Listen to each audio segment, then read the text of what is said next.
ઝાલોદ સોમનાથ મંદિર સમિતિ દ્વારા આયોજિત કેદારનાથની સોમનાથ મહાદેવ મંદિર સુધી ભવ્ય કાવડ યાત્રા યોજાઈ આજ તારીખ 7/8/2025 ગુરુવારના રોજ બપોરે 12:30 સુધીમાં નગરપાલિકા દ્વારા કાવડ યાત્રીઓને ચાલવામાં તકલીફ ન પડે તે માટે કાવડ માર્ગ પર પાણી નાખવામાં આવ્યું હતું।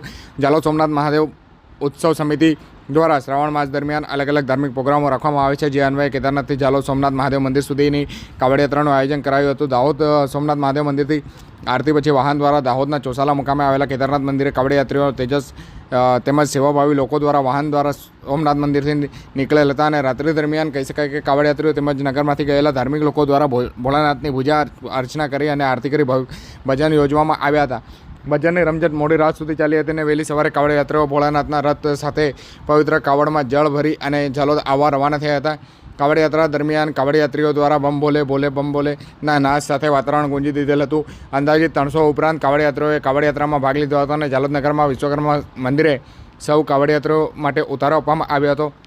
ત્યારબાદ અંદાજિત 12:30 સુધીમાં નગરના માર્ગો પર કાવડ યાત્રા નીકળી હતી અને આ કાવડ યાત્રાઓનો પરિવારજનો સાથે ધાર્મિક ભજનો સાથે તેમજ બોલે બમના નાદ સાથે ભવ્ય કાવડ યાત્રા નગરમાં અનેરું આકર્ષણ ઊભું કર્યું હતું। કાવડ યાત્રીઓને પગમાં ઠંડક મળે તે માટે ઝાલોદ નગરપાલિકા દ્વારા પાણીના ટેન્કર દ્વારા કાવડ માર્ગ પર પાણી નાખવામાં આવ્યું હતું અને છેલ્લે સોમનાથ મહાદેવ મંદિરે પહોંચી અને હર હર મહાદેવના નાદ સાથે પવિત્ર શિવલિંગ પર જળ ચડાવી અને સૌ કાવડ યાત્રીઓ ધન્યતા અનુભવી હતી।